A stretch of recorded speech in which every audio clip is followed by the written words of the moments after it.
Good morning সবাইকে, শুভ সপ্তমীর প্রীতীয় শুভেচ্ছা। আজ আমি আমার একটা স্টুডেন্টের গল্প বলবো।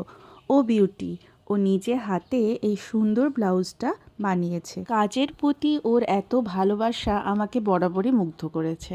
আর এই দিন যখন নিজের হাতে করে এই ব্লাউজটা এনেছে, আমি তো জাস্ট অবাক হয়ে গেছি। আমি নিজে যখন প্রথম ফেব্রিকের কাজ শুরু করেছিলাম, আমি জানি এটা করা কতটা কঠিন।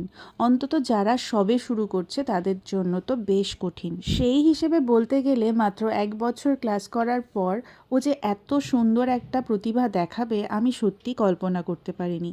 আর প্রথম কাজটাতেই ও এত সুন্দর পারদর্শিতার সাথে করেছে, যেটা দেখে সবাই ভীষণ মুগ্ধ হয়েছে। এই একটা কাজ করার পরে ও আরও 7-8টা কাজ অনেককে নিজে হাতে করে দিয়েছে। এইসব তো ঠিকই ছিল, এরপর দেখি আমার জন্য এই সুন্দর রয়্যাল ব্লু কালারের ব্লাউজটা বানিয়ে এনেছে। এটা দেখে তো আমি আরও বেশি খুশি হয়েছি, কারণ প্রথম কাজটার থেকে এই কাজটা আরও অনেক বেশি ভালো হয়েছে। আর আমি খুব খুশি হয়েছি। আমি বলেছি পুজোতে একদিন পরে তোকে দেখাবো। এত সুন্দর একটা গিফট পাওয়া যে কতটা আনন্দের, সেটা ভাষায় প্রকাশ করতে পারবো না। তবে যেটা বলবো, আগামী দিনে ও আরও বড় হোক, আরও অনেক ভালো কাজ করুক। এখনকার জন্য টাটা।